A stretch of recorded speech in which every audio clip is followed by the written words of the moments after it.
নমস্কার, আমি মৌমিতা। আপনাদেরকে ইউটিউব চ্যানেল সন্ধ্যের আড্ডাতে স্বাগত জানাই। আজ আবার চলে এসেছি রবীন্দ্রনাথ ঠাকুরের লেখা একটি গল্প নিয়ে। গল্পের নাম দেনা পাওনা। 5 ছেলের পর যখন এক কন্যা জন্মিল, তখন বাপ মায়ে অনেক আদর করিয়া তাহার নাম রাখিল নিরুপমা। এই গোষ্ঠীতে এমন শৌখিন নাম ইতিপূর্বে কখনো শোনা যায় নাই। প্রায় ঠাকুর দেবতার নামই প্রচলিত ছিল। গণেশ, কার্তিক, পার্বতী তাহার উদাহরণ। এখন নিরুপমার বিবাহের প্রস্তাব চলিতেছে। তাহার পিতা রামসুন্দর মিত্র অনেক খোঁজ করেন, কিন্তু পাত্র কিছুতেই মনের মতন হয় না। অবশেষে মস্ত এক রায়বাহাদুরের ঘরে একমাত্র ছেলেকে সন্ধান করিয়া বাহির করিয়াছেন। উক্ত রায়বাহাদুরের পৈতৃক বিষয় আশায় যদিও অনেক হ্রাস হইয়া আসিয়াছে, কিন্তু বনেদি ঘর বটে। বরপক্ষ হইতে 10,000 টাকা পণ এবং বহুল দান সামগ্রী চাহিয়া বসিল। রামসুন্দর কিছুমাত্র বিবেচনা না করিয়া তাহাতেই সম্মত হইলেন। এমন পাত্র কোনো মতে হাতছাড়া করা যায় না। কিছুতেই টাকার জোগাড় আর হয় না। বাধা দিয়া বিক্রয় করিয়া অনেক চেষ্টাতেও 1,006-7 বাকি রহিল। এদিকে বিবাহের দিন নিকট হইয়া আসিয়াছে। অবশেষে বিবাহের দিন উপস্থিত হইল। নিতান্ত অতিরিক্ত সুদে একজন বাকি টাকাটা ধার দিতে স্বীকার করিয়াছিল, কিন্তু সময়কালে সে উপস্থিত হইল না। বিবাহ সভায় একটা তুমুল গোলযোগ বাঁধিয়া গেল। রামসুন্দর আমাদের রায় বাহাদুরের হাতে পায়ে ধরিয়া বলিলেন, শুভকার্য সম্পূর্ণ হইয়া যাক, আমি নিশ্চয়ই টাকাটা শোধ করিয়া দেব।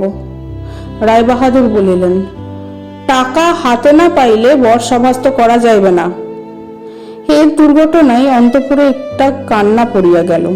এই গুরুতর বিপদের যে মূল কারণ, সে চেলি পরিয়া, গহনা পরিয়া, কপালে চন্দন লেপিয়া চুপ করিয়া বসিয়া আছে। ভাবি শ্বশুরকুলের প্রতি যে তাহার খুব একটা ভক্তি কিংবা অনুরাগ জন্মিতেছে, তাহা বলা যায় না। ইতিমধ্যে একটা সুবিধা হইল। বর সহসা তার পিতৃদেবের অবাধ্য হইয়া উঠিল।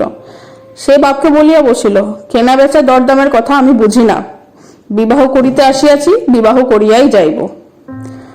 বাপ যাহাকে দেখিল তাহাকেও বলিল, দেখেছেন মহাশয় আজকালকার ছেলেদের ব্যবহার? 2-1 প্রবীণ লোক ছিল, তাহারা বলিল, শাস্ত্র শিক্ষা নীতি শিক্ষা একেবারেই নেই। বর্তমান শিক্ষার ফল নিজের সন্তানের মধ্যে প্রত্যক্ষ করিয়া রায় বাহাদুর হতোদ্যম্য হইয়া বসিয়া রহিলেন। বিবাহ এক প্রকার বিষণ্ণ নিরানন্দ ভাবে সম্পন্ন হইল। শ্বশুরবাড়ি যাইবার সময় নিরুপমাকে বুকে টানিয়া লইয়া বাপ আর চোখের জল রাখিতে পারিলেন না। নীরু জিজ্ঞেস করিল, তারা কি আর আমাকে আসতে দেবে না বাবা? রামসুন্দর বলিলেন, কেন আসতে দেবে না মা? আমি তোমাকে নিয়ে আসবো। রামসুন্দর প্রায় মেয়েকে দেখিতে চান, কিন্তু বেহাই বাড়িতে তার কোনো প্রতিপত্তি নেই। চাকরগুলো পর্যন্ত তাহাকে নিচু নজরে দেখে।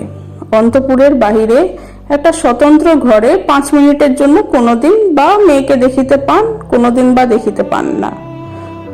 কুটুম্ব গৃহে এমন করিয়া অপমান তো সহা যায় না।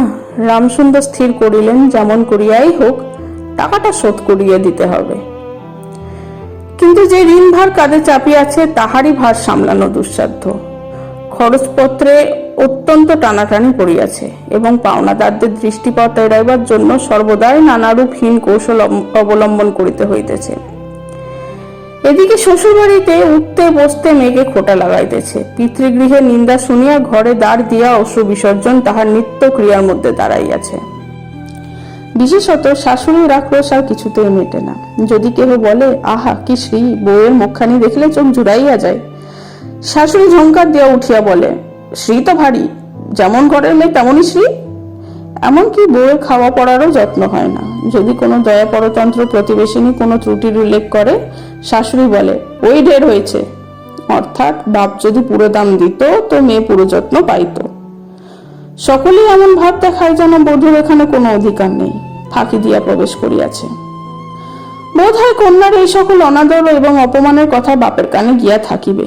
তাই রামসুন্দর অবশেষে বসত বাড়ি বিক্রয়ের চেষ্টা করিতে লাগিল। কিন্তু ছেলেদের যে গৃহহীন করিতে বসিয়াছেন, সেই কথা তাহাদের নিকট হইতে গোপন রাখিলেন। স্থির করিয়াছিলেন বাড়ি বিক্রয় করিয়া সেই বাড়ি ভাড়া লইয়া বাস করিবেন। এমন কৌশলে চলিবেন যে তার মৃত্যুর পূর্বে একথা ছেলেরা জানিতেও পারিবে না। কিন্তু ছেলেরা জানিতে পারিল। সকলে আসিয়া কাঁদিয়া পড়িল। বিশেষত বড় 3টি ছেলে বিবাহিত। এবং তাহাদের কাহারও বা সন্তান আছে। তাহাদের আপত্তি অত্যন্ত গুরুতর হইয়া দাঁড়াইল। বাড়ি বিক্রয় স্থগিত হইল। তখন রামসুন্দর নানা স্থান হইতে বিস্তর সুদে অল্প অল্প করিয়া টাকা ধার করিতে লাগিলেন। এমন হইল যে সংসারের খরচ আর চলে না। নীরু বাপের মুখ দেখিয়া সব বুঝিতে পারিল। বৃদ্ধের পক্ষ ঘেঁষে শুষ্ক মুখে এবং সদা সংকুচিত ভাবে দৈন্য এবং দুশ্চিন্তা প্রকাশ হইয়া পড়িল।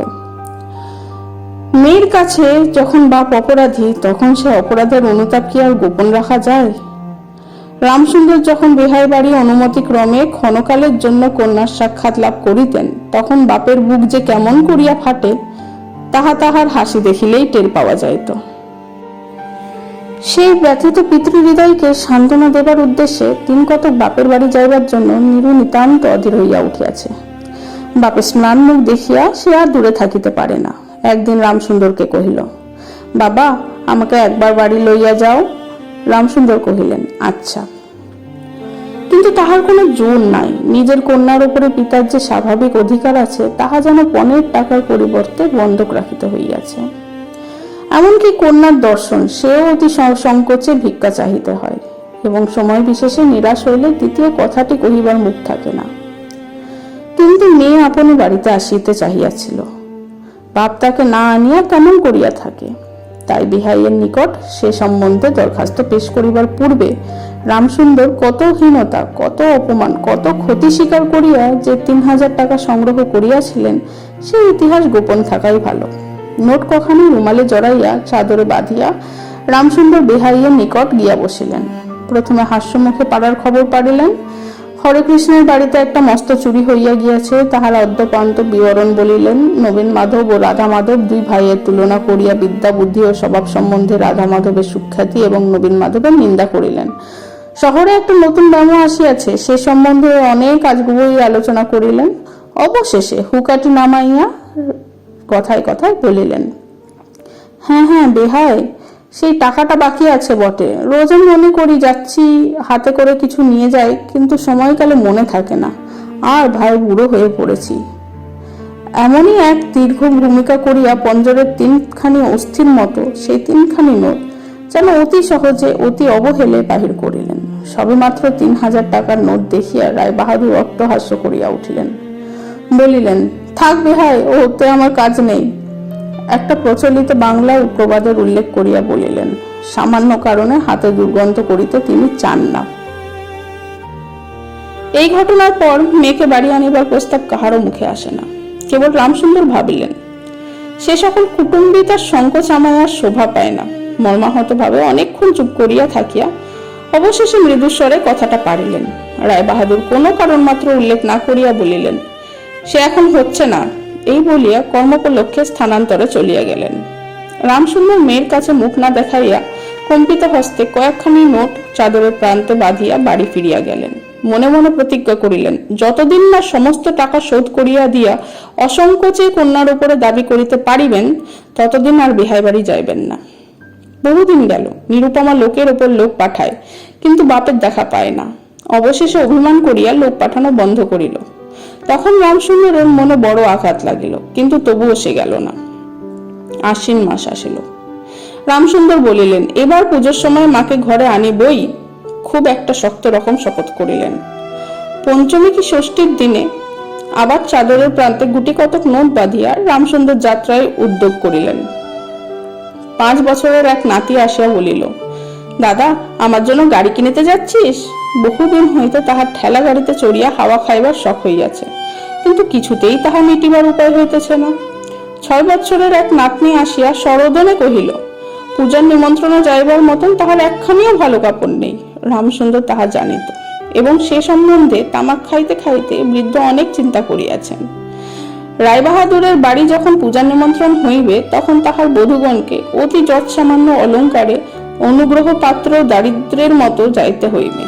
এ কথা স্মরণ করিয়া তিনি অনেক দীর্ঘ নিঃশ্বাস ফেলিয়াছেন, কিন্তু তাহাতে তাহার ললাটের বার্ধক্য রেখা গভীরতর হওয়া ছাড়া আর কোনো।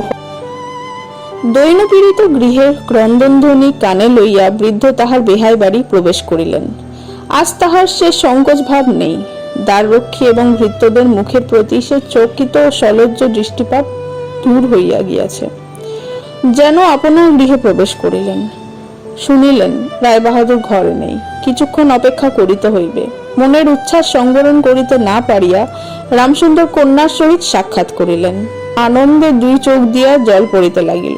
বাপও কাঁদে, মেয়েও কাঁদে, দুইজন কেহ আর কথা কহিতে পারে না। এমন করিয়া কিছুক্ষণ গেল। তারপরে রামসুন্দর কহিলেন, এবার তোকে নিয়ে যাচ্ছি মা, আর কোনো গোল নেই। এমন সময় রামসুন্দরের জ্যেষ্ঠ পুত্র হরমোহন তার দুটি ছোট ছেলে সঙ্গে লইয়া সহসা ঘরে প্রবেশ করিলেন। পিতাকে বলিলেন, বাবা, আমাদের তবে এবার পথে ভাসালে। রামসুন্দর সহসা অগ্নিমূর্তি হইয়া বলিলেন, তোদের জন্য কি আমি নরকগামী হব?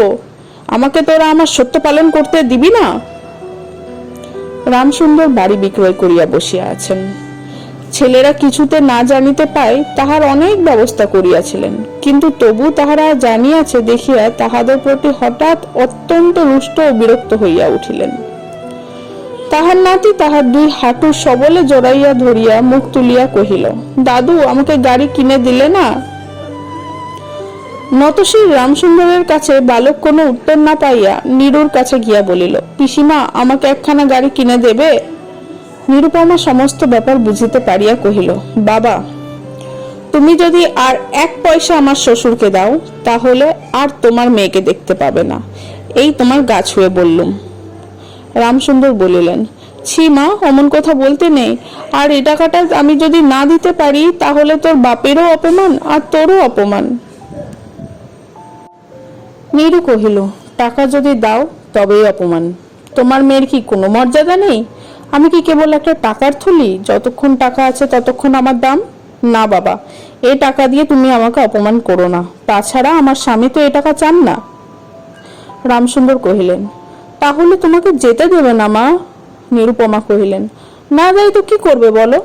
তুমিও আর নিয়ে যেতে চেও না। রামসুন্দর কম্পিত হস্তে নোট বাঁধা চাদরটি কাঁধে তুলিয়া আবার চোরের মতো সকলের দৃষ্টি এড়াইয়া বাড়ি ফিরিয়া গেলেন। কিন্তু রামসুন্দর এই যে টাকা আনিয়াছিলেন এবং কন্যার নিষেধে সে টাকা না দিয়া চলিয়া গিয়াছেন, সে কথা গোপন রহিল না। কোন স্বভাব কৌতূহলী দ্বারলগ্ন কর্ণ দাসী নীরুর শাশুড়িকে এই খবর দিল। শুনিয়া তাহার আর আক্রোশের সীমা রহিল না। নিরুপমার পক্ষে তাহার শ্বশুরবাড়ি সরসজ্জা হইয়া উঠিল। এদিকে তাহার স্বামী বিবাহের অল্পদিন পরেই ডেপুটি ম্যাজিস্ট্রেট হইয়া দেশান্তরে চলিয়া গিয়াছে, এবং পাছে সংসর্গদোষে হীনতা শিক্ষা হয়, ওই ওজরে সম্প্রতি বাপের বাড়ির আত্মীয়দের সহিত নীরুর সাক্ষাৎকার সম্পূর্ণ নিষিদ্ধ হইয়াছে। এই সময়ে নীরুর একটা গুরুতর পীড়া হইল, কিন্তু সেজন্য তাহার শাশুড়িকে সম্পূর্ণ দোষ দেওয়া যায় না। শরীরের প্রতি সে অত্যন্ত অবহেলা করিত। কার্তিক মাসের হিম সময়ে সমস্ত রাত মাথার দরজা খোলা, শীতের সময় গায়ে কাপড় নেই, আহারের নিয়ম নেই।